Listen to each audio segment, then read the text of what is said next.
Gene, you good? Ready. Board members all set? Ready. Go for it. Awesome. Welcome, everyone. It is 6:30 on the dime.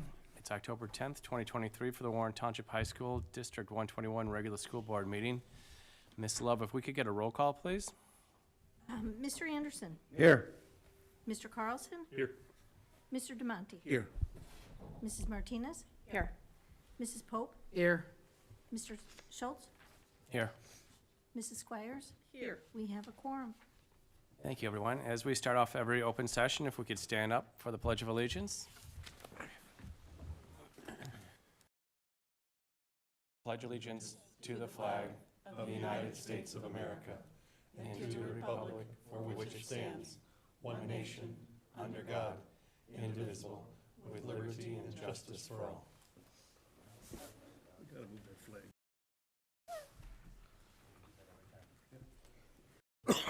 Goldfish under my chair. Okay, next up is the approval of the agenda. Do we have any changes to tonight's agenda? I don't. If not, I move to approve the agenda. Second. Roll call. Motion by Schultz and second by Anderson. Mr. Carlson, Yes. Mr. DeMonte, Yes. Mrs. Pope, Yes. Mrs. Martinez, Yes. Mrs. Squires, Yes. Mr. Anderson, Yes. Mr. Schultz, Yes. 7 yes, motion carries. Thanks, everyone. Next up is the time for public comment. We do not have a sign-in sheet, but that does not prevent anyone from addressing the board if they would like to. Well, no, I'll wait. Don't see anybody addressing the podium, so we're just going to move right over to the consent agenda.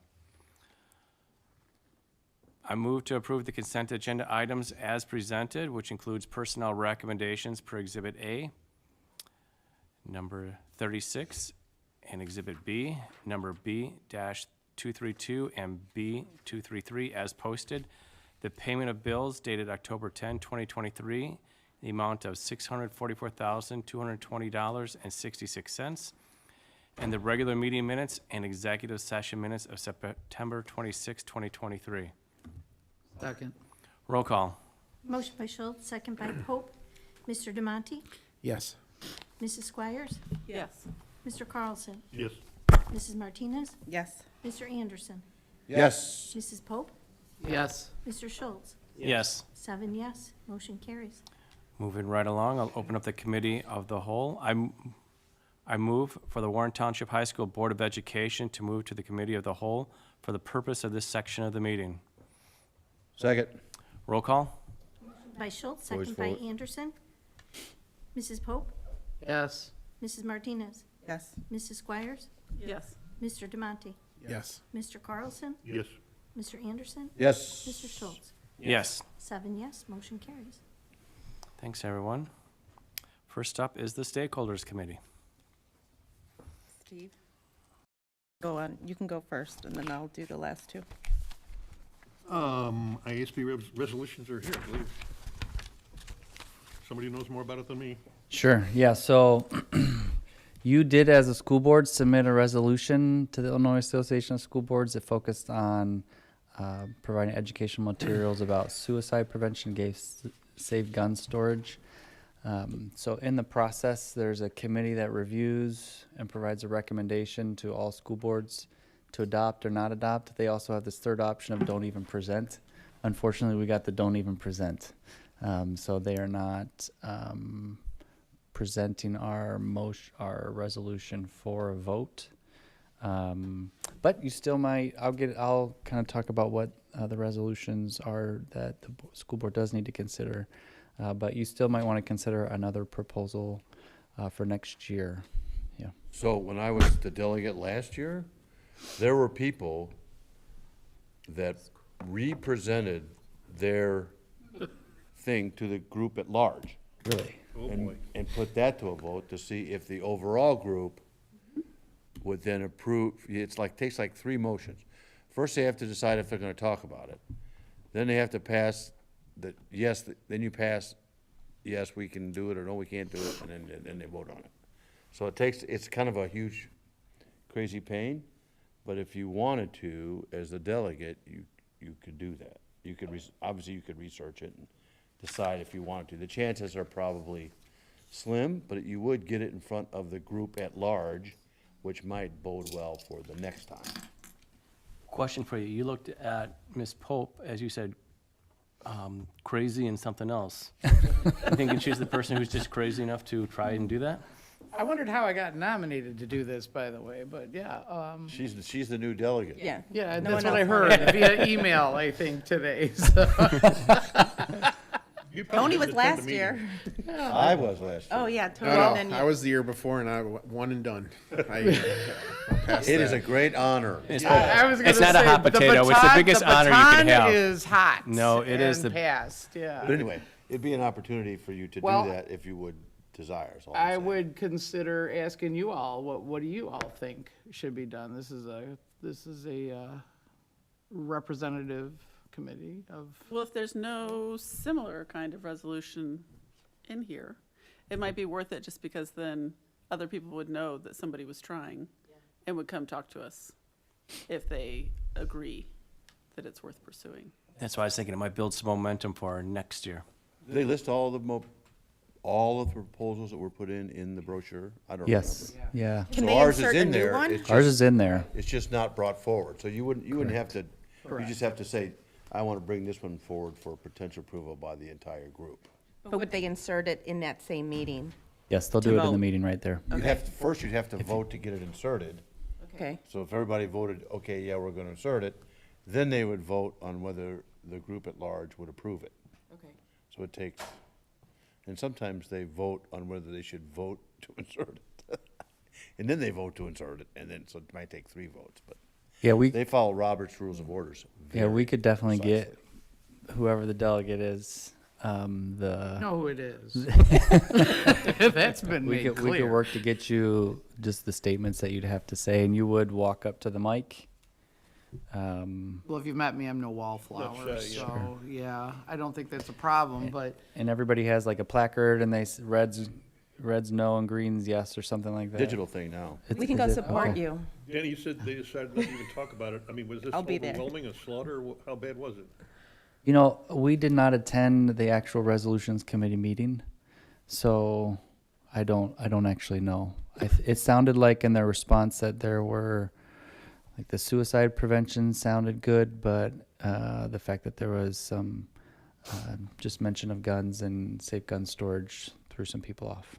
This is statewide, right? I mean, you got the. Correct. state. So I have a Okay. suspicion on this, which I know Beth already knows, and so does Danny. So IESB is across the state.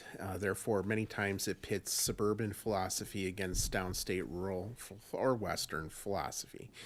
Any kind of safe gun storage is probably a no-go. Many of the resolutions committee, as well as representatives, are very much pro-gun and feel as if any regulation on pro-gun is not something that IESB, through their representation, should be supporting.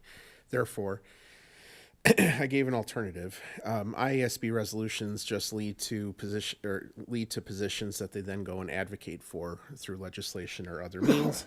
The other organization, I don't know if we belong to, I think we do, is EdRed. EdRed is a suburban-based organization. So if we really want, if the ultimate goal is to see some kind of legislative change, it's a better route to go through EdRed. They may have already kind of agreed upon what they want to push for now, but ultimately they could be a better road to go. It's much smaller and, again, suburban based. I'm not opposed to doing both, if You people can. want me to. Like, I guess we need to decide if we want to do this at the conference. I am all for going through EdRed and our local representatives as well. That's no problem. As far as I'm concerned, I'm happy to do it, and I'm eager to do it, but I won't misrepresent this group by doing it by my, on my own. So I We just all want to voted get a for it. feel If you want to bring it All up, right. bring it up. I think that'd be fine. It's up to you. Politics is the art of the possible, and is it worth it to go down in flames? Do you want to do that? Because you're going to. Do you wanna what? EdRed is fine, but the other one, you're going to go down in flames. Is that It would be interesting good or bad? because, That's all I'm saying, just to throw it out. in flames is inflammatory, but I would say that Be vastly outvoted. that's fine. We It rephrase already that. has been outvoted, right? But I'm just I questioning if think it's, to, if it's effective to you, if you think it's worth it. to John's point, you know, there may be members that weren't, I mean, the committee may be made up of a majority of downstate individuals or whatever the case is. I mean, as a gun owner, I have a hard time debating safe gun storage. I feel like it's a pretty universal facet, so making that case to gun owners is not a problem for me because I'm one of them. But at the end of the day, I'm happy to do it. I mean, it might be a nice, you know, stir the pot a little bit and, you know, get some momentum on people that, you know, may also be too shy to speak up and may not feel like their voices were heard. There were other resolutions in the past that mirrored this, resembled this, and were voted away by, I'm going to guess, the same committee. So, you know, unless we're representing on that committee or, you know, we find ways to, you know, have our voices heard on that committee, then maybe this is a way of just reminding them that we are still here. So I'm happy to do it. Element of validity to make them vote no, so. Yeah, Fine. yeah, they can vote no all They they can want vote right in okay. front of me. Okay. That's perfectly fine with me.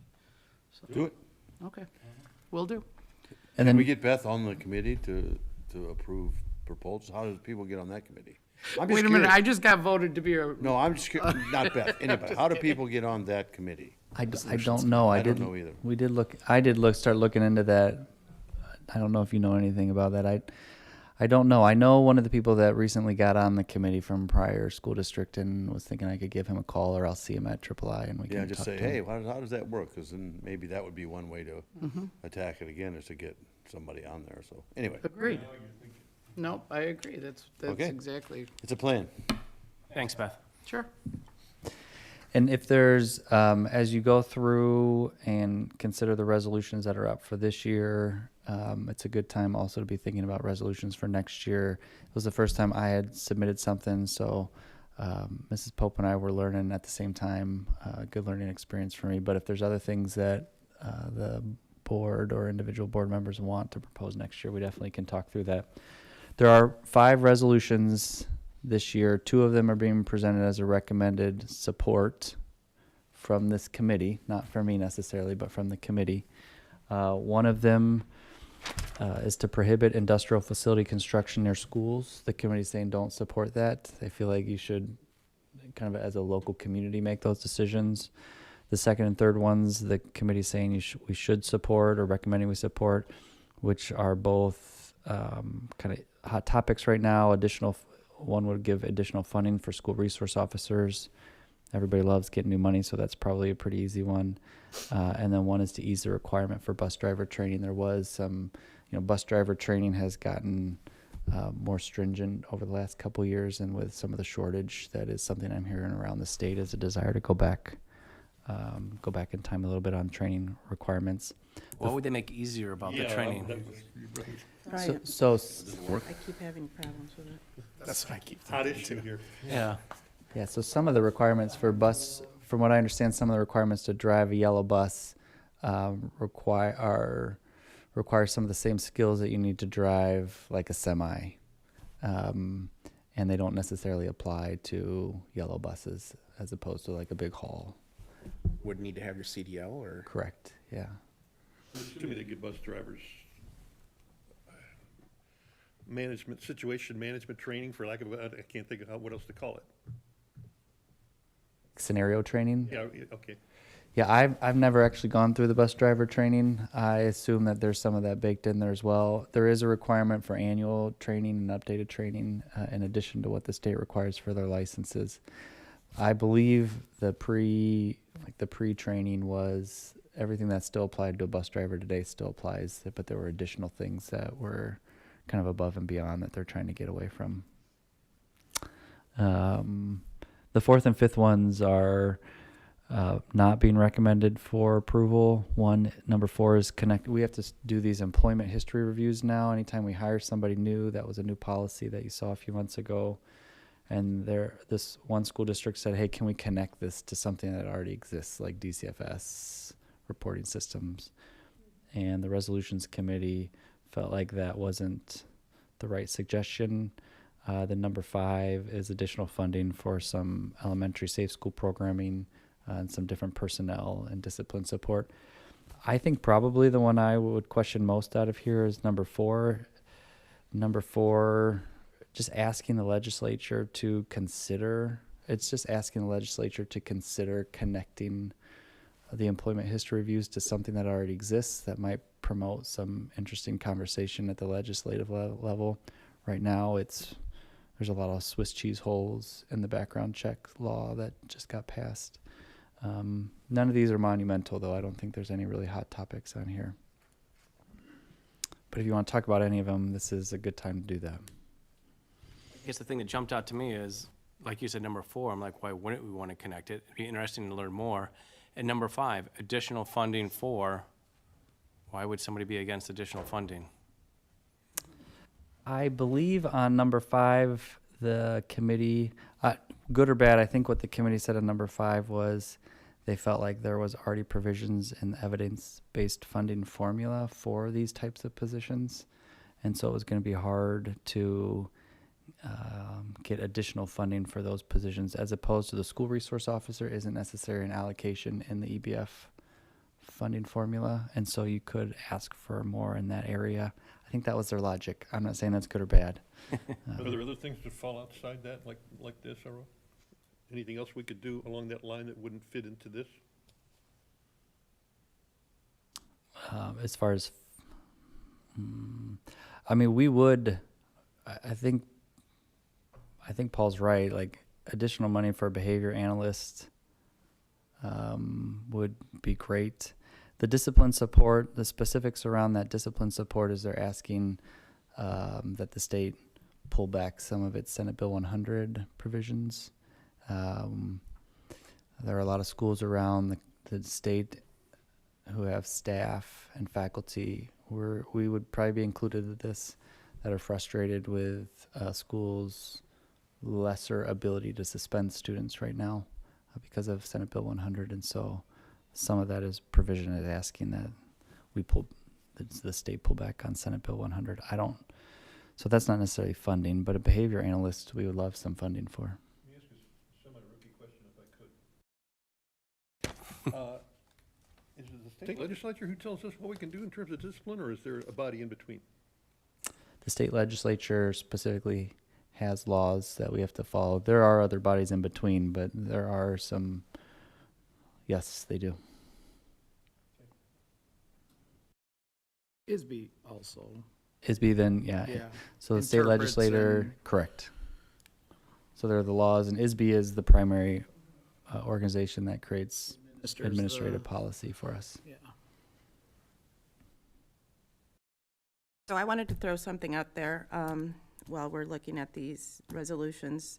I think it's a good time to propose us bringing in IASB to come and do the school board policy training that they do. I know that we talked about it probably about a year ago or prior before Danny coming in, and we talked about having them come in. I don't think we revisited that, but now that we have new board members, I think some personal development as a group and some training together would be a good idea so I don't know what you guys think, or if it's something that you guys want to consider within the next couple of months that we plan to do that. But I think it's a good opportunity to do some training together and some team bonding. No, I like that idea. I know we talked about when Danny first started, we said, let's wait about a year till everybody's used to each other. Now that we have even more new board members, I would agree.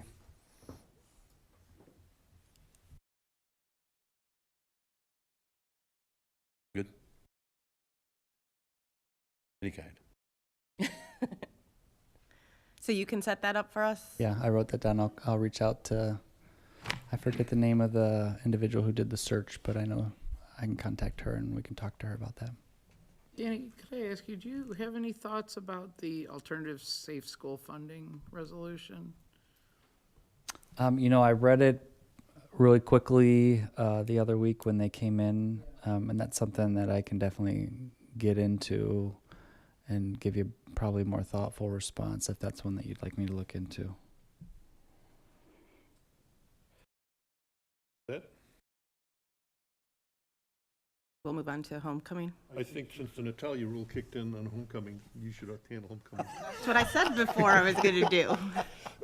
Before we move on, could somebody just tell me what happens next? Do we need to, before the convention, do we vote on these, or what happens? Well, I mean, you can vote, or you can just have a consensus to follow them, or ask our delegate, Ms. Pope. So she goes and votes on our behalf, one Right. vote for our board. So at some point, if we may want to, and it doesn't sound like there's any disagreement here, but this would have been the time, or even next meeting, to talk about if we all agree, and then Beth would, So if we want to give her a recommendation, we can, but we don't have to. well, we speak as one, so it probably should be discussed in Yeah. case there's more people that feel like, no, we shouldn't support one of them, so. Okay.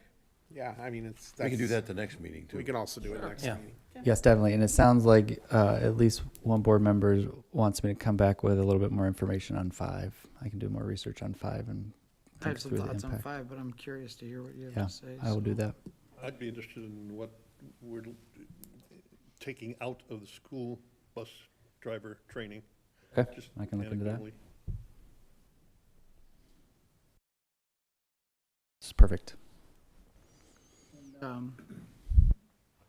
With the employment history review, there's little preliminary thoughts about that, but it's asking us not to adopt it, and I honestly, personally, can't think of a reason why we wouldn't do that. So if people want to maybe we should just all have some time to read through this and kind of get a better understanding for ourselves, because that one, I have concerns about. I think it's a pretty decent idea, so.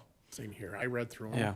And that Yeah. one, using DCFS CANT system, Makes all the sense in the world. absolutely. Otherwise, all the school districts are purchasing their own access to third-party products, or it's just, it's a crazy patchwork of solutions to That what may could not be. have really relevant information, to be honest. The DCFS program is gonna give you at least a direct investigative, more of a acceptable format to review. So I don't understand Compare apples and why, apples. yeah, I don't understand why that would be The objectable. ultimate goal is to take the administrative burden off of Danny and any HR staff that we have who have to implement, is it Faith's Law? Yes. Yeah. The requirements are, they're very burdensome, so this should have been a no-brainer. I read it and don't understand why, other than possibly sometimes things don't all make it all the way to DCFS. That's the only thing I could rack my brain, think Yeah, about. but I mean, short of that is the ISB review, or ISB, ISP, Illinois State Police. I mean, Right. if they make it to that. And this short would of have been a that- great resolution because every school district in Illinois, some of the other ones you could argue impact more communities than others, whereas this is everybody. This So could be accessed. I by don't understand everybody. why everyone doesn't agree on this one. Maybe, So just to give, maybe it would help, I don't know if we want to discuss it right now, but just to give, in my previous life, I believe this is the system my HR used, and we did DCFS background checks as well as Illinois State Police background checks, including FEAP, which is a perpetual fingerprint background check. And so with the DCFS, it did take a little longer to get back, but you would get a hit on anyone that had findings of a DCFS investigation. So for instance, in my life, I inspect nursing homes for Illinois State, the state of Illinois, Illinois Department of Public Health. And when I do that, I have findings on a nursing home. But if I do an abuse investigation in a nursing home and I write someone up for abuse, they may or may not be able to take it to a prosecution level. But, bless you, but someone can search the IDPH database to see if a home had an abuse finding by me or by my department on their facility. And that's kind of what happens with this DCFS search, is that if DCFS went into a home or a situation, had findings, you would find a report on an individual if they were found to have abused the situation. Now, that abuse may not have risen to the prosecution by law, but you would at least know that someone had a significant, a DCFS, a founded finding from DCFS. And we would use that because we did food service in schools. And so we would use that as part of our background check. There were some limitations to it, and I could share that with you guys, but it was one of our personnel background checks. It just seems like a no-brainer. That's why I just don't understand why this is a recommended for do not adopting. Believe that usually there's a webinar that the resolutions committee puts on for delegates to explain how they derived at their decisions. So that should come to light when you watch it. Might be a little too late at that point to then discuss it, but I'm okay if you vote for that, it's fine. I mean, Anybody can accuse anybody of anything. Okay, so my only concern would be if an accusation is made and it turns out not to be valid or whatever, I question your Well, that's part of the criteria. investigation that they do. What's founded. And so when I go into a nursing home and I find abuse, that's after an exhaustive investigation. Okay, so it's, DCFS is doing their exhaustive investigations, and you hope that it's a fair and impartial investigation, and that's what we're paid to do, right? So when they do those investigations, that is the result. It's not an allegation that you're finding, the allegation wouldn't show up. If it to was- my knowledge. Okay. Yeah, to my Did you knowledge. find something? Yeah. Unless the investigation, And I don't want to be finds- talking out of turn, but this is, I believe, the system that we used for our background checks. So if that's my understanding on how it would work. We could look into it, but Yeah, so I'm hearing I should do a little bit more research on 3, 4, and 5 and come back to everybody. Does that Yes. work? I think what we heard is we all need to do more homework on those three. Sure. Okay. All right, let's move on to homecoming. So last year for prom was the first dance that we allowed kids with outstanding fees to attend prom and purchase. In prior years, as history, we wouldn't allow them because they hadn't, if they exceeded an X amount of outstanding fees. So this would be our first homecoming dance, allowing these students with outstanding fees to purchase. I asked Danny to provide us some numbers. So compared to last year we're sold at $17.96. So we were still holding off on students who hadn't paid. And then this year, we came shy of $17.89. So basically, we kind of like hit even. That to me is a little disappointing, but I do hope that with the coming years, as more students are more aware that we are allowing families with fees to purchase, maybe that number will grow, or maybe homecoming's just not as popular. But I believe that if I recall, prom was a little bit more of a success, right? Yeah, there were definitely more students at prom. I think it is a flat number. We're also down, 100, 150 students as far as enrollment. So the percentage of students that went is higher. I didn't put that in there, but it just as you're talking, I thought of that. Oh, yes, thank you. So we are higher. So the percentage That's of what I students that wanna attended hear, homecoming that is a we're little higher. bit higher. Yeah. Question, do we have any idea how many students have outstanding fees but purchase tickets that they would not have been able to otherwise? Yeah, we don't, when they are purchasing ticket, we don't ask them if they have outstanding fees. But we do. But as long as our number's increasing, then that's giving us an indication that they're purchasing. And we do usually around the middle of October run a fees report to see where outstanding fees are. And usually at the end of this week, around the 15th, we're running that report. So we'll be able to tell you how the first handful of weeks went with fees collection this year. We also had our WTH Foundation alumni tent. It was an amazing success. I would say that, so I was there for a little bit, and people of all ages were there. Graduates from 2023, and I think there was a 1976 70s, yeah. Yeah, they're from the 70s, and there was a really big class from 1983 gathering together. It was just really, really awesome. It We was, got a lot of good feedback. yeah, it was on awesome. that. So our numbers come at 39 alumni participated on the campus tour. So that was after the homecoming parade. Right, Jean? Some of them were after the parade, and then some of them were the week prior. So Oh, okay. the Almond tour was the week prior. Okay. 88 alumni participated in the football game. A lot of people watch the game from right there. Had Yeah, a good time yeah, doing it. absolutely. I think that the food that was provided by Nicole Kayak was great. I mean, like, kudos and thank you to her. Everyone raved about the food there, which is really great. And hopefully, as we move forward, we can have more local restaurants, to sponsor us. It's also a graduate. Yeah, she is, yeah. And she owns like 2 other restaurants in town, so we'll have to hit those up. Yeah, Fat Man's and Primo.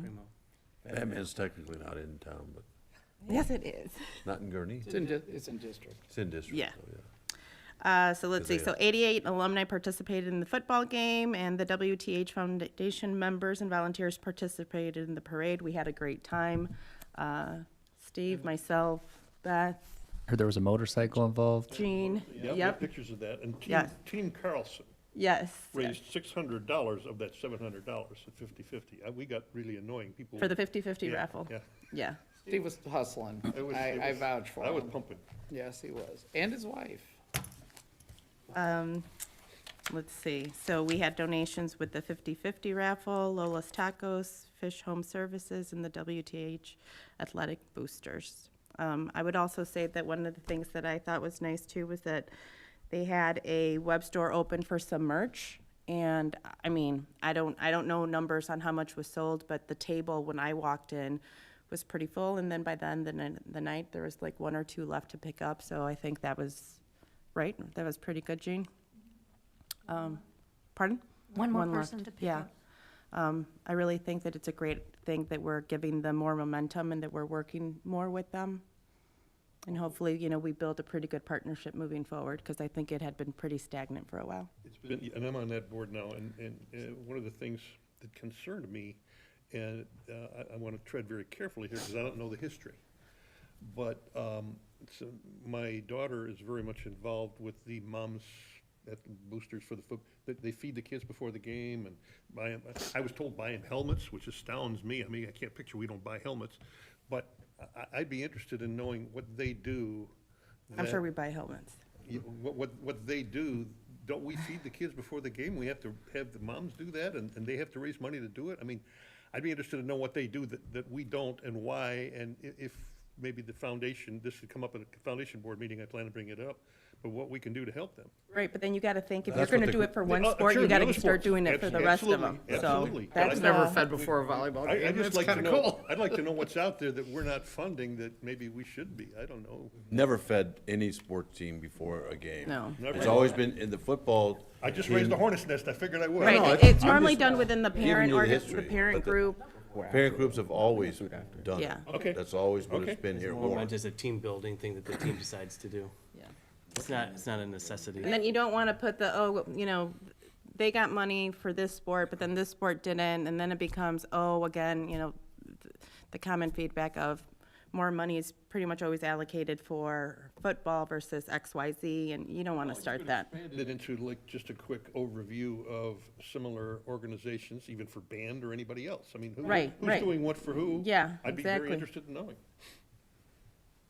Yeah, it is common in every high school I've been part of that the parents oftentimes will rally around each other at some point in the history, and they'll come up with some ideas like to just supplement what the school would naturally do. So food is often happens there. Sometimes with equipment, the parents will say we would like to have a little bit nicer of. Go above Yeah, and so I'll tell, beyond. yeah, like a couple years ago with basketball, the girls really wanted their own, I don't remember what it was, their own basketball. Michelle, do you remember what it was? It was like 2-3 years ago. The girls fundraised for a specific piece of equipment that only the boys had. Do you remember? Pardon?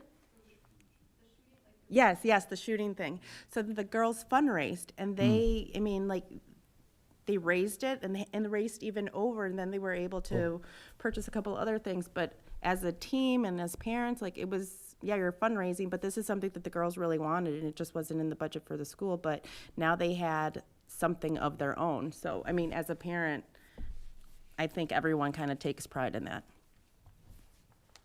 We really appreciate both Steve and Natalia's support on the foundation. It has been really good and healthy for us, and I think the foundation appreciates some school board membership and They've been activity pretty there. much moribund for the last several years, I'm told. Okay. It was, yeah, But just there's a lot like a lot enthusiasm. of, There's some yeah. new, it's almost a complete turnover, and they're new board members, and the enthusiasm is very good, and homecoming helped a lot, because everything they tried to do worked. Yes. I think it was hard for the foundation to hit play after COVID, like a lot of things. So Yeah. it's been very helpful. We do have, this might be a good opportunity for us to hear from, we've got Tatiana and Noah Yes. here. I don't know if they have any thoughts on homecoming. I liked homecoming. I mean, I had a fun time. I actually went with, She was at my house. yeah, Yeah. and we all took pictures there. We had a really good time. I think that the getting rid of having to pay the fees before you do it is great. It's more inclusive for kids that have like a lower income maybe. And even kids that are just inconvenienced by it, or they just don't have the money at that time. I think that was a good idea and a good play. And I'm glad that you advocated for that, because I know a lot of kids a couple years ago would be like, oh, I can't go because I have these fees and I can't pay them, so I can't go. So I think that was really good, and I personally really enjoyed homecoming. I kept you safe. How about you? Oh, I didn't go to homecoming. I had work that day, so. Oh, you I didn't go. did? Yeah. You should have called in sick. I probably should. hey. That would have been smart. Oh, that's what we're teaching you. Hey. Okay, just for the record and clarity, my understanding is there is a lower income fee waiver, right, that they wouldn't have had to pay for fees if they question. were at a Right. low income status, right? It So- doesn't include dances. It would include No, I'm like, talking about fees for school. Yes. So Yes, if it yes, was yes, an yes. income issue, we Yes. already waive fees for those that need them waived. right, but correct? you got to remember that there's also that percentage above the low understand income that. standard that aren't going to qualify, and that's the group we're trying to target and help. I understand who it is. I just want to make sure we're on the record. We do not ask low-income families to pay Yes, the school fees. as long as they qualify. Yep. Yep. Thanks, everybody. I don't think we had anything else for stakeholders, unless Yeah. people have questions. Thank you, guys. Next up is the student committee. All right, that's Tony and me, and we have asked if you would talk to us tonight about what's going on with suspensions and discipline. Yeah, so I'm gonna go through, I think last time we spoke about this was maybe a month or a month and a half ago, and we said we would come back and talk about just generally what we do in terms of discipline and restorative practices. And I've got some more information. Some of it's specific to kind of the first, what are we at, like 6, 8, 9 weeks of school. And then some of it's reflecting on last year a little bit, because the first 6 weeks of school doesn't have everything in it. So when we're talking about discipline, we generally approach it from what we would call a progressive discipline stance. So there's a range of consequences that go from, have different levels of impact on the student. So first, that might be that we have a conference between the student and the dean. Then if it's a continued issue, or if it's a more serious issue or action that the student was involved in, we'd go down that list. So we might refer them to student services for some wraparound services. We might give them detentions. We might be giving them escorts before, during, and after school. So this would make sure that someone's walking with them from class A to class B throughout the day. That, as an example, might be something that if they had continued or significant hallway behavior problems. We do have Saturday school detentions that we give to students. We also put students on social probation. This would mean that they wouldn't be able to come to a football game, for example. And when students come to football games, they show their ID, everybody's walking through that line, and if a student who's on social probation tries to get into the football game, in that example, they wouldn't be allowed to enter. And then all the way up through suspension. Suspension is the highest impact discipline that an administrator can provide The next level beyond suspension is expulsion, but that's something that only the school board can do. Administrators can recommend for expulsion, but generally that suspension is what's happening from the administrative perspective. So what happens if a student doesn't show up for that Saturday school detention? They get another one. We repeat, rinse and repeat. So what's the worst-case scenario for them? They get suspended? If they say, like, they've accumulated 5, and at that point, you're like, what are we going to do here? Great question. We don't suspend them for not coming to Saturday Okay. school. That was a common practice in schools across the state, 10 years ago. But with Senate Bill 100, suspending a student, we have to believe that they have to have done something that poses a threat to other students, or just the continued order in the school, and not coming to Saturday school doesn't impact us that way, so they wouldn't So get there's suspended. really no consequence for blowing it off? Is that right? There, Don't tell anybody. there's not as much teeth as there used to be. And some students know that. They've figured that out. They know that game. Yeah. State detention, is that in school or after school? Saturday. No, Oh, no, no. detention. Earlier. Both. Regular Yeah, it's detention. a little bit of both. So there's some that happen during lunch, for example, after school, and then on Saturdays. I'm gonna keep looking over to Pat just because I don't know all the answers, but we'll pretend like I do, and he'll tell me what they are. So can we move anyone who's missing detention or Saturday to like a social probation as a consequence? Yep, they're nodding their heads yes. Probably be more effective too if they keep blowing it off. And is there like any sort of transportation to get kids to the Saturday school? No, there's no Oh, transportation. so then it's probably a little bit harder to punish them for not going, oh, my mom couldn't take me, or I didn't have Definitely. a ride. Got Yeah, I it. think that's a good question. But part of it having it on Saturday too is to put some effort on the parents' part, which really torques them off a little bit to make sure they keep their students in line. You did what? So I've heard. That is true. Yeah. Do we have the personnel for somebody to follow a student around all day? That is difficult. We do try to do that a lot of times. Somebody might jump in here and tell me I'm wrong or want to add to that, but a lot of times we'll take a paraprofessional that might have duties during a class period, and in between class periods, they're helping with escort. So they might leave the class a few minutes early, help escort, and then come into class a few minutes late. And the idea is that for the majority of the crux of the instruction, that they're able to be in the classroom to support students. But yeah, it's complicated sometimes for Blow off my escort, they give me a Saturday to suspension, and I blow that off, so bye. yeah, it oftentimes I think students do try to lose their escort initially, but really an escort's just following them. So they're following them around, and I don't want that job. yeah. So it's hard to actually skip the escort unless you're leaving class early, but it's more of I just don't want to interact with them. But if they tried to do it, or were rude to the escort, or were purposefully trying to get away from that, then there could be additional consequences. 2 questions about the suspension. I think one of the students brought it up before about all the suspensions are out of house, right? Correct. And then are there variations in days based on severity, or how do you guys determine the number of days? Yeah, definitely. There are a couple variances on that, and I might ask Dr. Keeley to come up and explain some of the variances. Could you come up and explain some variances, Dr. Keeley? Generally, though, the way I look at it is if a student makes a poor decision, we'll suspend them for 5 days, but then we'll give them some opportunity to show some type of learning around social expectations, and they can drop that down to like 2 or 3 days. Is that generally what happens? We start at 5. That's correct. For Senate Bill 100, there are rules between a 1 to 3 day suspension. I think there's a 4 to 5 and a 6 to 10, if I'm not mistaken. So like And you- tiers There based are on tiers. behavior? That's Okay, correct. thanks.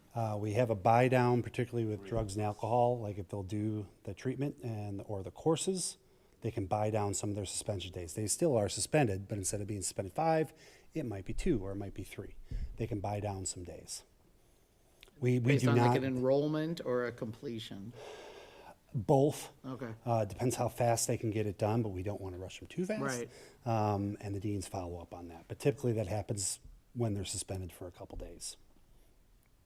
And then when you're coming back from a suspension, is there some pathway back in, or do you just come back? We have reentry meetings, and at the Okay. reentry meeting, typically, again, not always, because it depends what's going on, dean, social worker, counselor, could be a psychologist in that meeting, parent and student.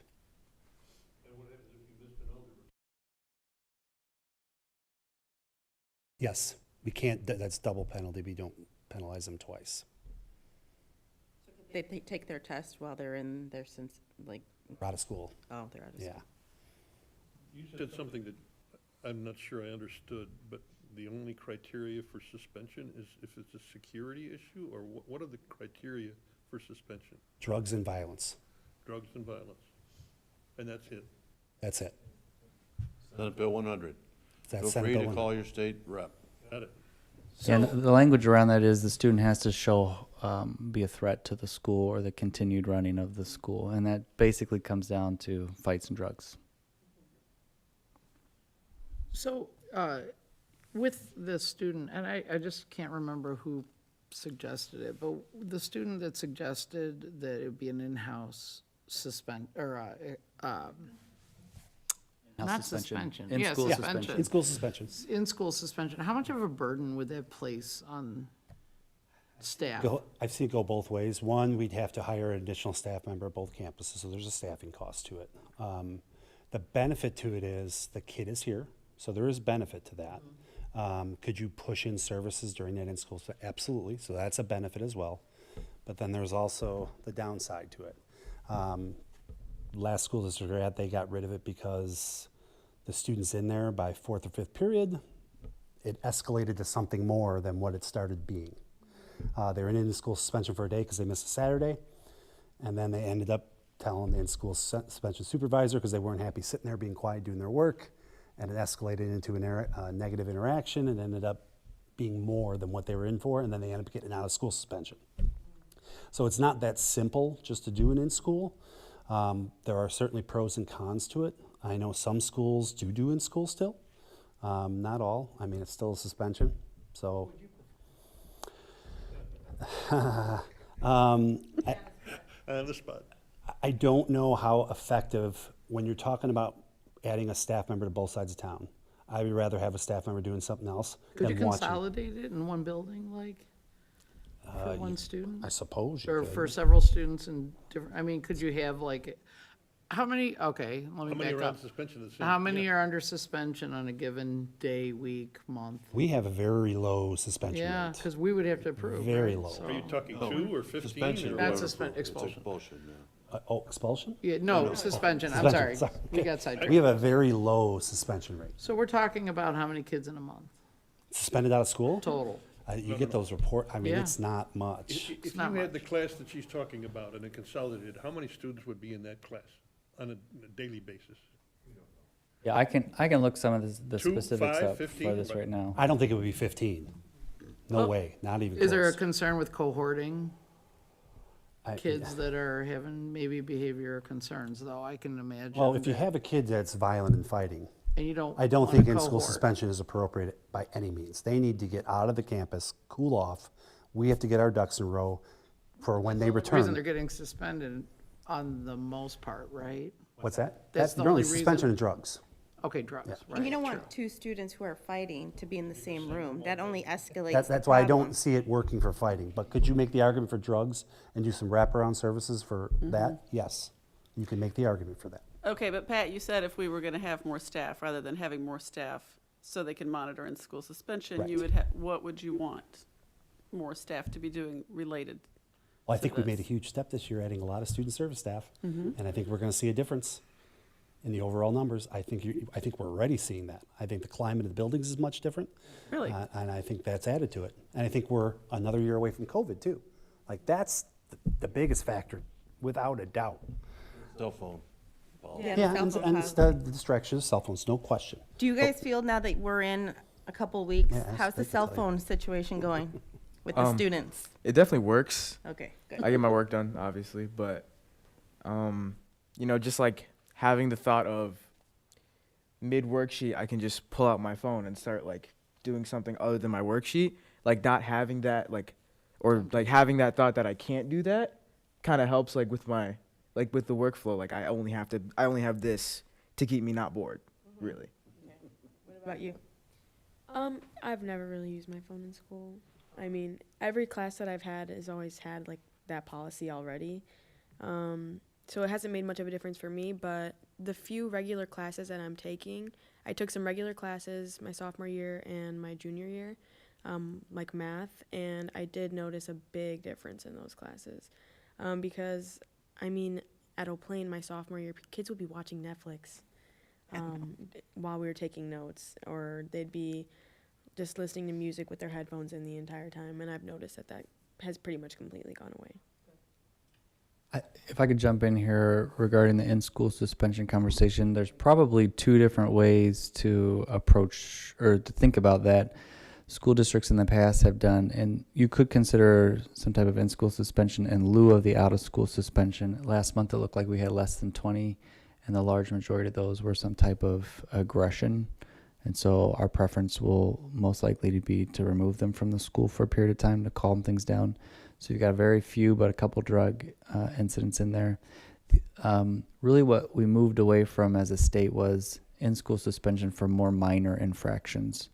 That's generally what in-school suspension was used for was, hey, if I stole somebody else's cell phone, I was out of class for 5 to 10 days, or I got into an argument with a teacher, I was out of class for 5 to 10 days.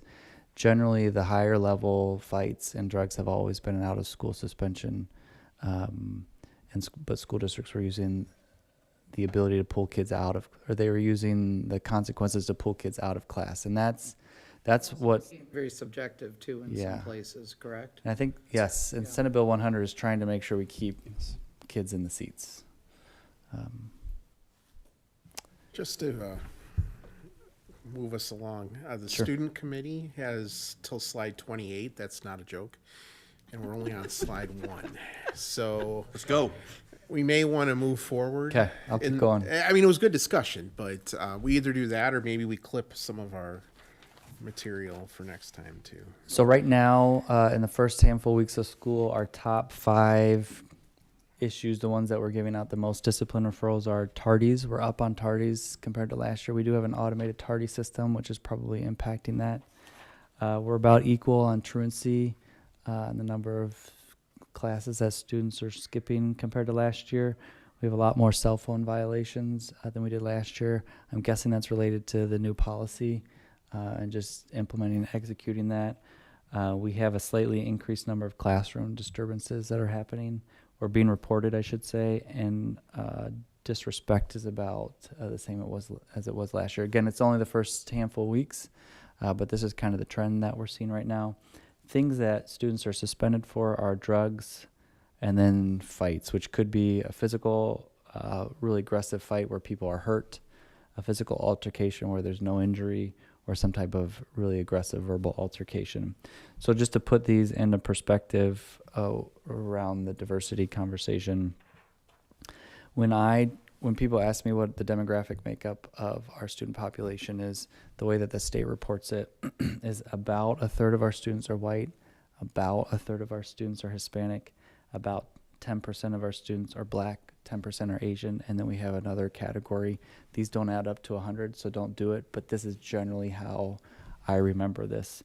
But a month ago, I showed you these suspension rates, and the suspension rates when compared to the ethnicity rates for our students, they don't match up. So that's what we started talking about last time. So just the way that I could easiest show this tonight, because we only have a handful of weeks of data, and for some, like for disrespect, we don't even have 10 issues right now, 10 discipline referrals, so I just skipped that one. But you'll see the percentage of students that are white that received consequences for these things. So your cell phones were close to 1/3, but generally speaking, our top 5 are going disproportionately to non-white students. And I don't have good suspension data for this year because it's so early in the year, but last year our suspensions for drugs and fights, these are the specific categories I pulled, so I probably missed 1 or 2, but definitely given the suspension data we've seen, we've got disproportionate number of students that are involved with those and are suspended this year.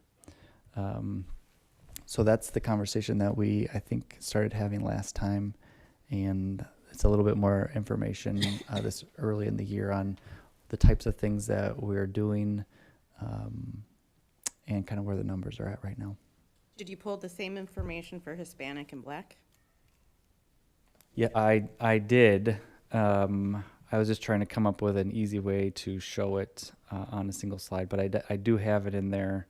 I do have that data, yes, yeah. I mean, not right now, but like in an email later on. Yeah, yeah. Well, you know, if the whites are a third and they only have 17% of the drug suspensions, then the majority is gonna be with someone else. I know, but I'd like to see that number.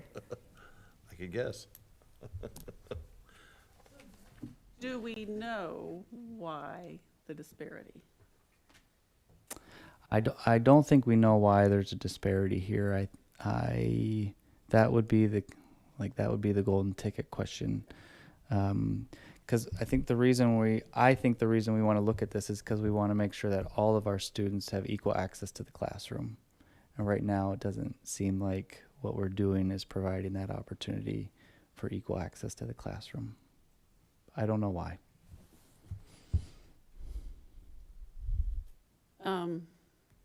So if we were going to change something, do you have a sense right now of what we would change that might be helpful? Sure. Dr. Keeley brought up, hey, we have additional staff in student services, and we think that that's having an impact already and will continue to have an impact. I'll share just a quick story, if I could, of an example that we have 2 new attendance specialists, one at each building. And the last week or a week and a half ago, I walked into Eau Plaine. It was about half an hour after school had started, and I walked in at the same time of 2 students. One was coming in on a skateboard, and one was being dropped off by his parents. We all just happened to walk into the door at the same time. And as I walked in, the attendance specialist was at the top of the stairs at Eau Plaine, just waiting for them. Knew they were coming in, said hi to both of them by name, waved them up the stairs, and walked them to the attendance office there where they would check in. And I kind of chuckled, and as they went in the attendance office, he stood outside just to wait for him to come out, and then I assumed he was going to escort him to class. Those kids had a bad day. Well, I said, hey, so like, is this what you do every morning? You just stand by the stairs? And he said, sometimes, but these parents called me. So I knew they were coming. I knew about what time they were going to come. And what really resonated with me at that point was that within 6 weeks of school starting at a freshman sophomore campus, so these families may not even necessarily have relationships with the school before this year, somehow he was already able to build a relationship with them where they knew, oh, garbage, my kid's going to be late to see, my kid slept in, or my kid's not listening to me, and they could call him and say, hey, my kid's on his way now. He'll be there in 10 minutes. Can you pick him up at the door? That relationship, I think, is meaningful and something that... Is that with Hector? Nope, it wasn't with Hector. It was, the attendance, I'm sorry. specialist. Yeah, it's our old school resource officer. Let's see. It's a team effort now. It's a not team just- effort. Yeah. So I think Not reactive. I think there's something to say there around the team effort and having individuals that our families feel like they can call and talk through, or we can proactively call the families and they feel like they can trust that individual. So there's something there in that area of, hey, I'm a support for families. Families know me. They have a relationship with me. And if the family knows something's going on, they're willing to call me and I can just talk through that with them. I don't know exactly what that looks like, but there's some magic there that having additional people allows us to do, and we're not just running around with our heads cut off all the time. Do they have his cell number, or does that have to be through an office, or how does They might have. I don't. I mean, he's their guy. He's their guy now. Yeah, they might. I don't know. Yeah, but it sounds like the parents trust him, which Yeah. is the... Yeah, that's key. I'm just curious if you guys had any thoughts about the information that was given about the suspensions and stuff. I mean, I don't want to put you on the spot, but Yes, you do. no, I'm just curious. Like, do you guys Do you guys have any thoughts about it, or does it make you think about stuff, or it's just kind of new stuff to hear? As far as like the demographics, or Yeah. it's not really new information. It's obviously, as a Hispanic student, it's a little disappointing. No one wants to see that of their own race. And obviously, there's only so much you can do. I think that a lot of it just has to do with the students not being willing to work with staff. They kind of feel like the staff is their enemy, or they feel like teachers are their enemy, instead of seeing them as someone that can work with them to give them success and give them a better future. And I think that is the perspective that needs to change. Because those kids really do, they really do see it as, oh, I have to go meet with my dean, or I have to meet with my counselor. They don't see it as, oh, I get to meet with my counselor, or I get to meet with my dean. And that's what we should hopefully be aiming for, is for students to actually look forward to being able to kind of put themselves on a better path, I guess. You want more one-on-one meets in a positive way. How would you change it? I would say just, it's almost like an attitude thing on both sides. No student likes to be called up and said, all right, this is what you did wrong, this is what we're going to make you do. I think more of a casual interaction and like a more understanding approach would make kids less scared, less apprehensive towards that meeting, and more like, okay, you know what, let's just talk about it, because that's what you want students to do, just be able to talk about it instead of being guarded and defensive.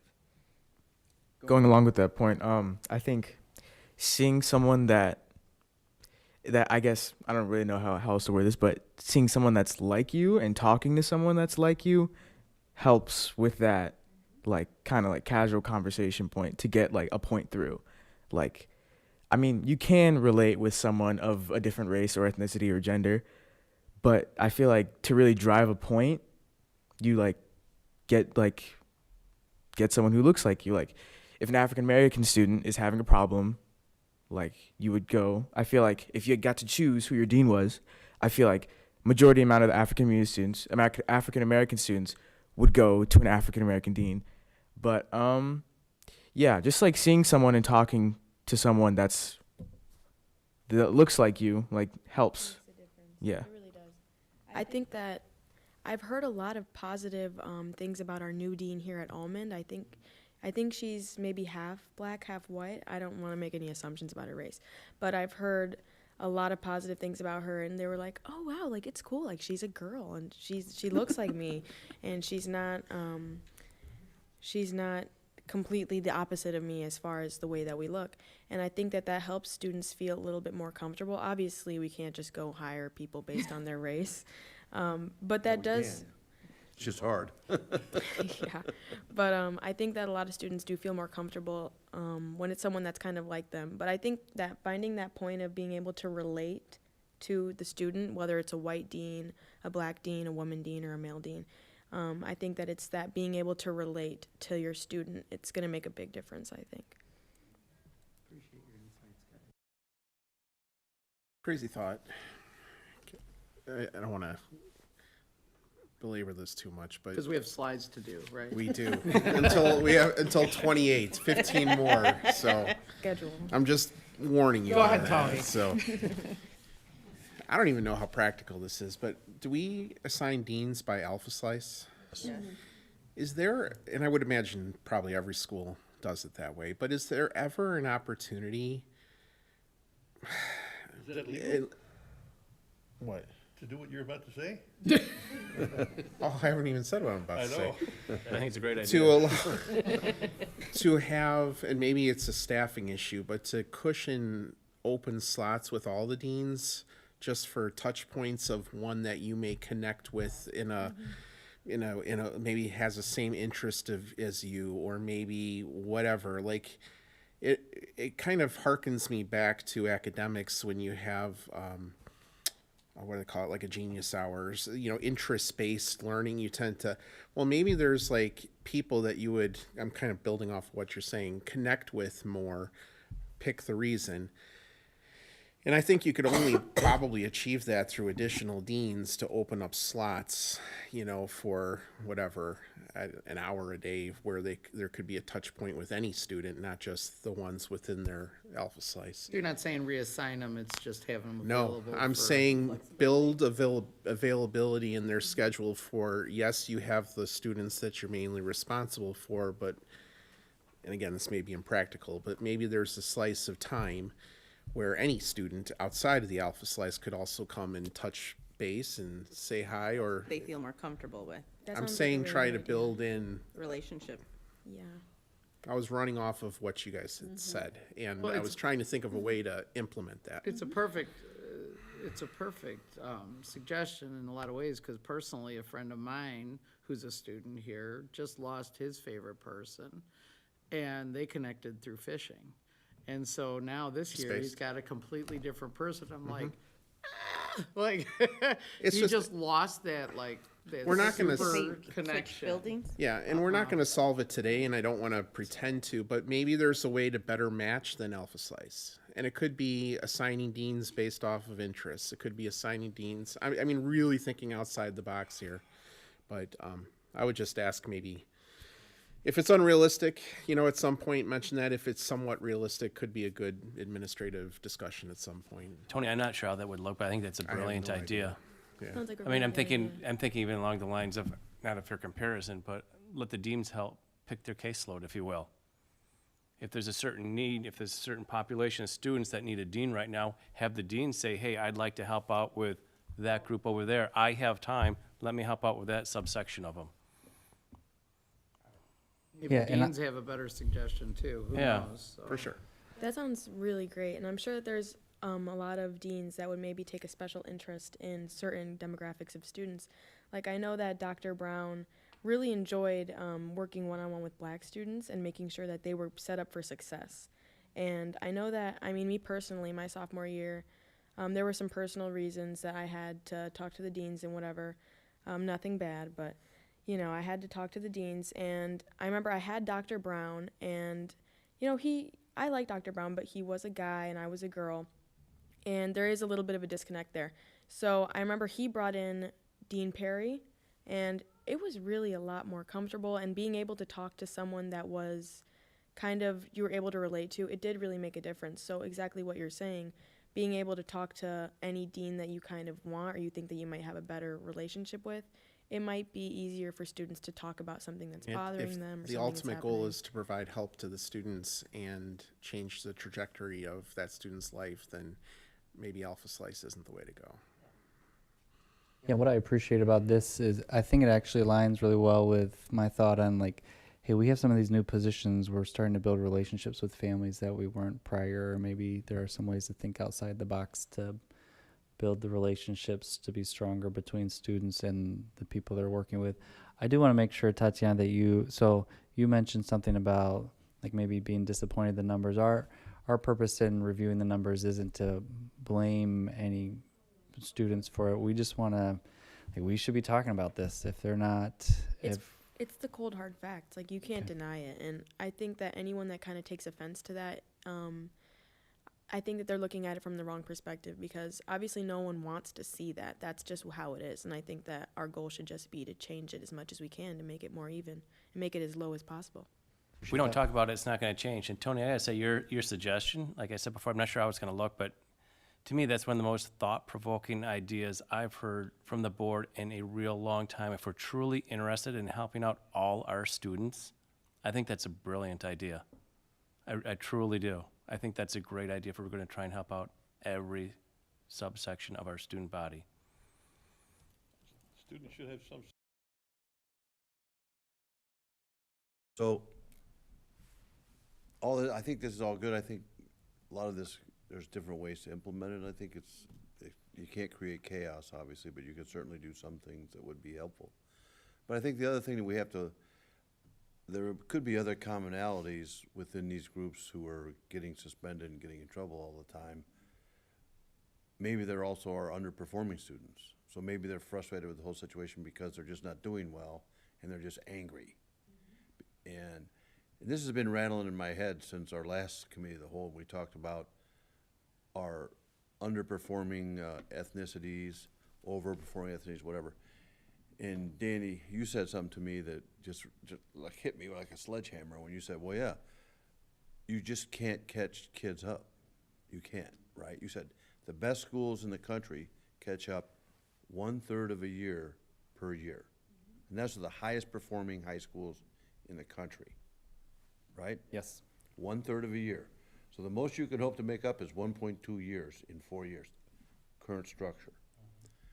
Well, these kids are coming in behind, right? Correct. So maybe the question for leveling the demographics isn't here as much as it's over there.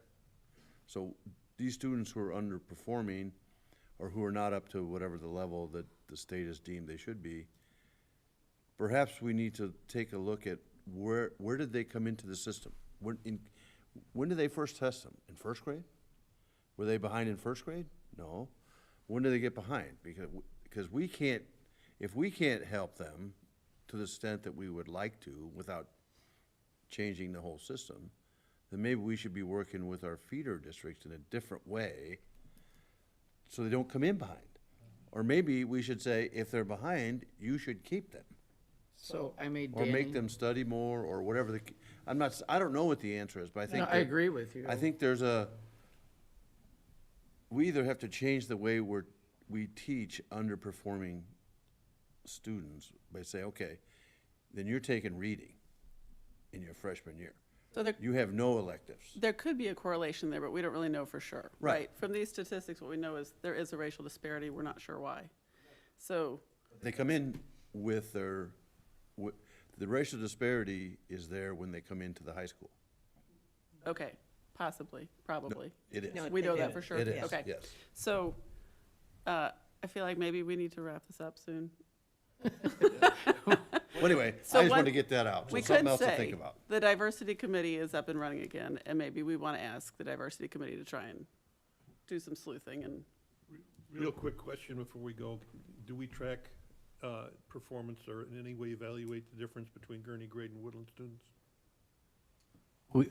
Yes, we do have that information. They give it to us, yeah. You know, another way to gather more information based on what you're saying, this same conversation, I can guarantee you, is happening at 56 and 50. When I was on Woodlands board, we had this same conversation.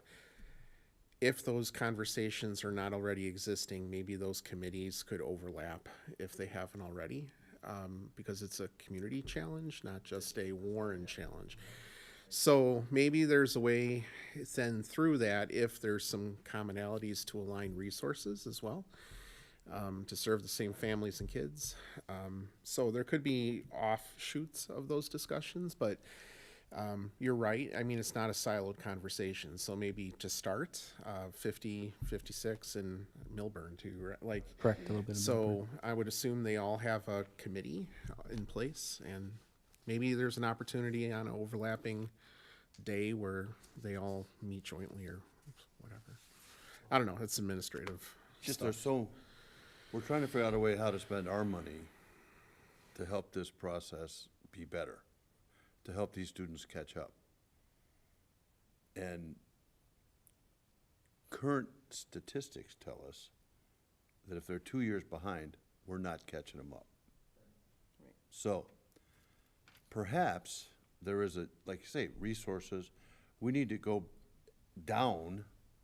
Downstream. downstream and say, what can we do collectively to facilitate these students getting here closer to where they need to be? Or where And they John, should be? I forced Danny down this rabbit hole in a conversation not long ago, and he made me realize it went back to my roots. I consulted with Head Start in Preschool Lake for All. County for, I don't know, actually since 25 years ago, and I just recently stopped, or not too long ago, and it just, when he said, well, then, this gets into the argument about pre-kindergarten services and year-round school or all-day kindergarten. And, I mean, you're going back to WIC programs and making sure these kids are fed right. And I'm not even being facetious. I'm a dietitian. Like, I'm serious. And so the problems are enormous, and I'm not shaking a tail at, you know, working with our feeders, but did we not go down this rabbit hole? I mean, like, So, it is just, I'm chuckling because I, back in the day, used to teach kindergarten at Woodland. And I could tell you, we had discussions over all the preschools in the area. And I can tell you which ones were more academic, social based, whatever. We had them pegged like we knew. And then to remedy that, Woodland started allowing, was it Head Start to use space in the building? Because there was thought that if they were in the building, there could be joint staff development, and then there could be communication between Head Start staff and kindergarten staff before they even got there.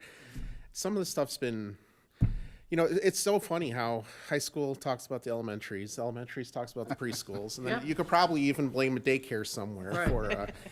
no, But it's at some point, all of us need to own it and take responsibility, regardless of where kids come from, and jointly try to solve. but I agree with John, like, it's the most disheartening statistics I think I've ever heard. Like, well, I'm ready to throw this freshman into an accelerated, let's get him all the way through the 4 years and have him catch up, and I'm realizing that's never possible. It's not, in the structure we give them with the classes that we make them take, they don't have time to really catch up. Correct. So what you have to do is you'd have to dissect that and say, okay, when you're a freshman, if you're behind, you're taking reading, or whatever, or you have to take summer school, or whatever.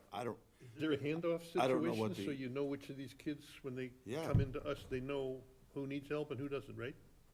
Yeah, generally, I mean, that can always be improved, but generally academically especially, we have pretty good handoff I mean, we could systems. spend a Saturday afternoon of about 4 hours with us and Woodland and Gurney Grade and everybody in the same room talking about this.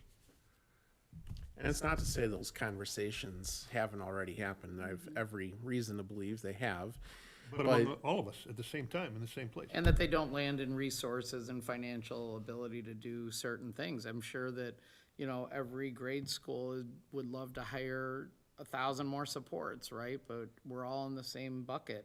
Not everyone just passed a referendum that could shore up what we didn't have. And so we could go down this I call it a rabbit hole because it just makes me feel very inept sometimes. Like, we have these issues, we have a decent tax base now, and it's like we can't fix everything, so. But what you do do we wonder, like 2 years ago, we couldn't have had this conversation. So right now, we're saying, what positions could we create? Amen. 2 years ago, we could never have said that. So maybe there is an opportunity there, and maybe there's other years where the elementaries get the heavy lift when we can't afford to. Hopefully, our money, you know, lasts for a while. But it could be a day of a new conversation of a way that we could contribute. It's a really nice way to look at it, Tony. Yeah, let's hope. Optimist. So I Slide guess number the 3. curriculum stuff mostly we need to 15. put off till next time. But is there something in that you want to say about what we should be thinking about when we look at what you've given us? So you do, let's see, we are gonna ask you here in a couple weeks, to go through courses for next year, to approve courses for next year. We do that every fall. And so the information that we had in here around, pathways was just to try to, bring everybody up to speed on the work with career pathways and what's happening with career pathways. So we can, let's see, Chris, when do you propose new courses? On the 24th, right? Yes. So the next board meeting, we are proposing new courses. We could present the pathway information at that meeting, if that's a better use of time, you think?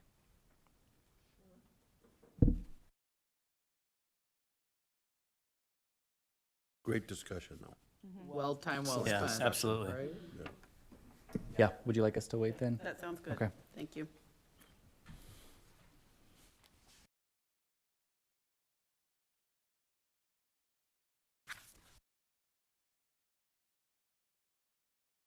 Now to the mundane.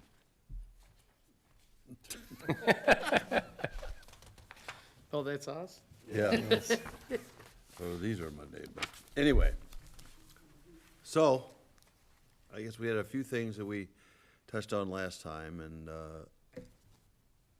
and we got new information at the last board meeting since that about the locker rooms being even in total disarray with no soap and some other issues. Not mention them. Well, Oh, there were worse. I don't think we're fixing this dinky, but, I don't know have we done a maintenance look at that to see if there's things they can? Yeah, so I'll just go through the list verbally. So some things that we're working on right now with the locker rooms at O'Plain that are probably holdovers, we're in the process of replacing toilet seats at the O'Plain locker room. We're in the process of fixing the soap dispensers at the O'Plain locker room. Right now, for the floor drains, there are plexiglass caps that can come off pretty easily, so we're working on replacing those. We are in the process of upgrading hand dryers. We're looking into the water fountains. Those are pretty old. We're not sure if we're going to be able to do that, but we're looking into that. We have ordered some benches, and we try to order some benches that we can use them in there for a period of time, and then we'll be able to use them in other places afterwards if we decide to do something else with the locker room. Let's see, and then we're getting pricing on a few other things. Won't go into the specifics of pricing, but we are getting pricing on the cup for the locker room. So that's kind of that's some of the in the meantime work that we're doing right now. Could I just add one subject on that one? Yeah. And I don't even want to bring it up, but having worked in food service forever, But you will anyway. I will do it. There was a concern from the students last time about pests, rodent. Thought about that too. Yeah, I can't overlook it. So could we just double check? I mean, I don't know what the pest control maintenance program is here, but if they are, they have a plan in place and they're working on it and they are not getting any hits when they come around, that would be fantastic. If they are, if we need to do something different or better or more aggressive, then I would like to know about that, because Sure. I just feel like that's a dignity issue that these kids shouldn't have to be maneuvering in a Yeah. locker room. I can look into that some more. I didn't look into that specifically. Okay, thanks. I think the bigger question that we need to have around the locker room is around, we just need to talk more specifically. It would help me if we talk more specifically about next steps for the new locker room.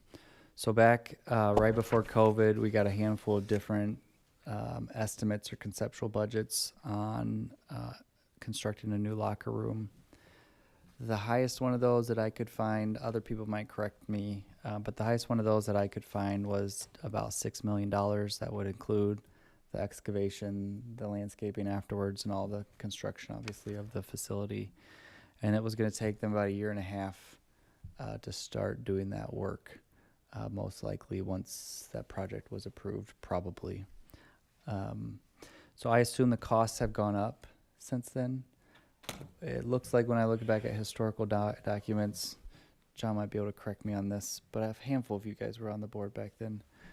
Some of that consideration was, do we at the same time look at redoing or upgrading the auditorium and the area around the auditorium? And do we look at moving the swimming pool and constructing a swimming pool on the other side of the auditorium?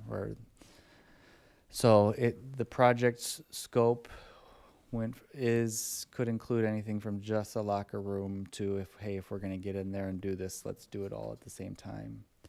I'm not sure that that's what you want to do as a school board. The cost for those additional scope increases were significant. I think in the long term, I don't think the swimming pool is going to be able to continue to be used as it is right now in its current location. I think the facility assessment will come back and just explain a little bit about some of the problems that we're going to start having with the ceiling in that area, because it wasn't intended to be a swimming pool area, so the humidity is starting to become an issue structurally. And I'm not sure that we should just default to assuming that we're going to build a new swimming pool. I think that's a conscious conversation that we probably should have. But at this point, my impression is that you would like us to move forward with determining what it would look like to do a locker room, but just the locker room. So I want to confirm that if that's what your intention is, or give you some opportunity to talk through that right now. Because we would need to re-engage with the architects to dust off some of those plans and start re-looking at what that could be. I guess part of the discussion, I still get questions in my head about the fact that the auditorium and the pool became a consideration when we talked about the locker room. Why and to what extent is that necessary? I understand that sorry. There really was never a consideration to do the auditorium and the pool. That's just something that when we did ask them to do the locker room, they came back and said, well, and the pool has been a problem forever, so the pool's gonna need to have something done about it. So the architect said, well, if you're gonna do this here, and you already got the equipment there, and there's some synergies with that, and you could do this, and you could do that, and blah, blah, blah, blah, blah. But there was never, at least in my years, any real thought that we were gonna do the pool or the auditorium. And I hope I didn't misspeak. I guess when you say synergies, if you're gonna tackle this locker room project and this is needed for the pool, it would make, my lines are fuzzy where they might be much more beneficial to overlap, or was it just a nice thought of? Well, there's a benefit, I don't know how much of a benefit, because we never really asked that question, but once you're in there digging and you got concrete going in, you got all the equipment there is, if you did them separately, they would be more expensive. Whether it's a couple $1 million or $10 million, I have no idea. So why spend more when you? Because I remember, yeah, I get that. What I mean is I remember there was a thought about moving one to the tennis court area The or, locker room doors. yeah, so it would be beneficial to move that at a time when you needed to do the pool or whatever. I guess No, there's a lot of moving parts on some of them is it necessary or is it? The only thing that's No. necessary is the locker room. Okay, But the pool's gonna fail too. sure. We know that. I mean, they've been saying for 12 years, it's only gonna last for 2 more years. But that's just architects trying to get work, maybe, I don't know.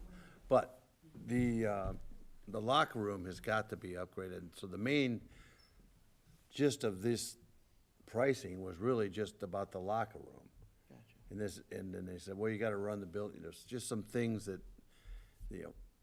we never, yeah. Yeah, it's one of those things, the architects came and said, ideally, if we could rearrange all these parts of this building, this is how it would look. Ideally, the locker room be over here, but you know what? That's nice. We gotta deal with what we have too. 'Cause I think further along the conversation, the auditorium came, yeah, we could put $12 million into it. Do we need to? No, we could do it for a fraction of that cost for what we truly need. Because then, you can help me with this, John. I think at one point there was a conversation, every other year the pool's gonna fail next year. We need to have a conversation. If a new pool's gonna cost $28 million, is that really something we wanna do? Or do we have to think about when the pool goes, and we don't have a pool? I think that's another conversation we need to start thinking about, because that's a huge renovation. And I know we've got very strong swim groups here, and a lot of strong parents around that, but at some point we gotta say, is having a pool worth $28 million with everything else we got going on? Or could we make an arrangement with Gurney Park District? Or another Another high entity. school, because you need something inside. When we say new locker room, does that mean completely tear down and rebuild the locker rooms in the same location, or are we putting them in a different place? We would, Tennis courts, we would the old convert, tennis courts. we would convert the current locker rooms to storage. They're in the lower level. And the new locker room would be where the current tennis courts are. That was the original plan. Right. They're not tennis courts there anymore anyway, but all the Okay. tennis courts are now over here. And then what needs to happen to the auditorium? Well, they're gonna make it bigger and give it more room for the back house, stuff like that, 'cause it's kind of in a hallway and all that kind of stuff, and upgrade the seating and the ADA stuff and I think they're gonna try and segregate it a bit more, so when the auditorium's open at night, the rest of the building's not open for security purposes. They had lots of very good ideas, but at what cost? The optics here too, nobody's mentioned, but I don't think we passed a referendum for a new pool. That would require a whole new I don't think that would go over referendum, well. yeah. Which you can't pass a referendum for a pool, I don't think. No, but I mean, I don't think we passed this past referendum for. No, we did not. That is 100% No, we did not. correct. However, it's part of a building maintenance that we have to address, so. It'll cost you a couple $1 million to shut the pool down we have, to redo that.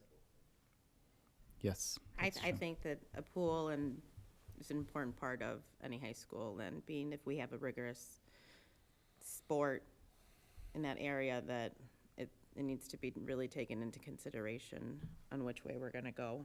I mean, I would oppose to completely remove it, but that's my opinion. Like, Warren High School's not gonna have a pool. You're gonna have to take that pool out at some point. Right, but what I'm saying is, I mean, I would be opposed to not having a pool. Yeah, understand what you're Yeah, saying. so the way I would summarize it, I think we're very interested in just the costs of a new locker room area. Okay. But I do think we need to start having a conversation about what's our long-term plan with the pool. So when it does fail, we're not sitting here and going, oh my gosh, what do we do today? The Right. pool's leaking. Can we Let's, Band-Aid it for 5 years, 10 I years? think we've been think we doing have. that for about 20 years Yeah. now. That's part of the issue. Part of that needs to be a community conversation too. Yeah.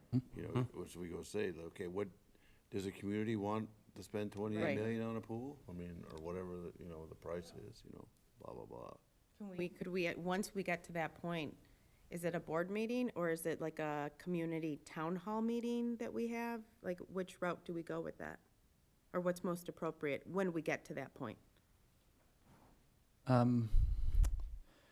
I think if you're gonna have community town halls, you're gonna have to decide how much of that input you wanna take. And who's gonna be at those Voices meetings. win. You're gonna get the swim parents for sure. Yeah. Yeah, Okay. We'll figure that out when we get closer.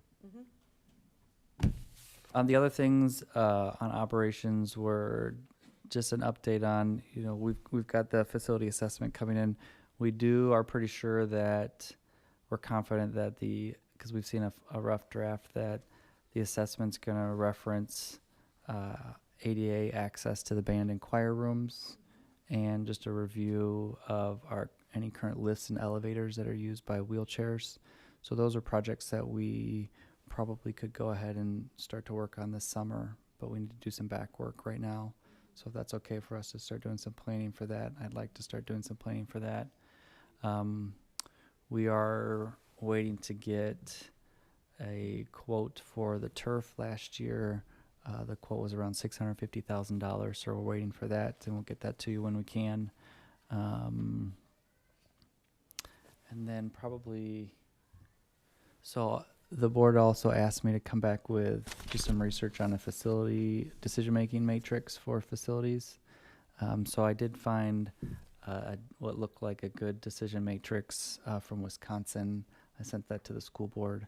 So at some point we can talk about that or use that, or that's in front of you. You've got it. You can tell me what you want me to do with that or something else, or you can talk about it now. But that's all I had for operations. Very helpful. Yeah, the only thing I thought it was missing maybe was, and I've been trying to think of how to phrase it even, but impact on the students. Like, some things are more impactful on the students than others. I don't know how to. Well, one way to measure that, impactfulness on students is hard, because what's impactful to one may not be another, but another way to phrase that could be how many students it impacts. So if it's something that 25 students would benefit from, I mean, I'm not saying ADA, that's different, but Yeah, that's where my mind went, and I versus- said, don't do it. No. Versus, no, every student cycles through this portion of the building in this physical space, then it impacts 100% of the students in that building. So it's kind of like a program evaluation. It might be a Yeah. flexible kind of a thought, but I just Yeah. some things are more hardy. Pool versus cafeteria. Locker rooms, I don't know many kids that are not going through the locker rooms, whether Well, it's if you take gym PE, I would or- assume yeah, you have to go through the exactly. locker room, so. Those kids are dealing with that every day versus something in a back room somewhere, so. But that's the only thought I had, but I like the matrix. I thought that was really helpful to look at. plug stuff in there? Is that where our thought is to Yeah, we take all the could. stuff we have and, or that we think we have and Yeah, in the prior stuff dis- that's yeah, in longer prior term, I should districts, that's say? what we've done is we've kind of had that on the spreadsheet and you take all your projects and you give them a score and then you get to see as a board the projects and then the matrix score, and generally we're coming to you and saying, okay, this is what the matrix said. These are the projects we'd like to move forward on, and you understand why because we applied the matrix. And the only other thing I would say is if maintenance had any other suggestions for this matrix, like maybe we should check with them and maybe they have some ideas too. Got like 3 or 4 areas to look into for that. And can update that. And then maybe I'll just give an updated version of this when we get the facility assessment in. Does that work? Do we have kind of a ETA? I know we talked about October for the facility assessment, right? Yeah, they got us a rough draft on schedule end of September. So they are hoping to turn that around here in the next, it might not be the end of October, but definitely before Thanksgiving. Anything else? From our student representatives, any other comments, thoughts, anything else you'd like to bring up? Except the locker rooms. I'm just kidding. Okay. If not, I move to adjourn the committee of the whole and reconvene the regular meeting. Second. Roll call. By Schultz and second by Anderson. Mr. Demonte? Yes. Mrs. Squires? Yes. Mr. Carlson? Yes. Mrs. Martinez? Yes. Mrs. Pope? Yes. Mr. Anderson? Yes. Mr. Schultz? Yes. 7 yes, motion carries. Thanks, everyone. Are we moving to the other area for, okay. Back to the board coverage room. Position now. We're in open session. We're in open session. Yep. So we're just physically moving. Okay. Thank you, guys.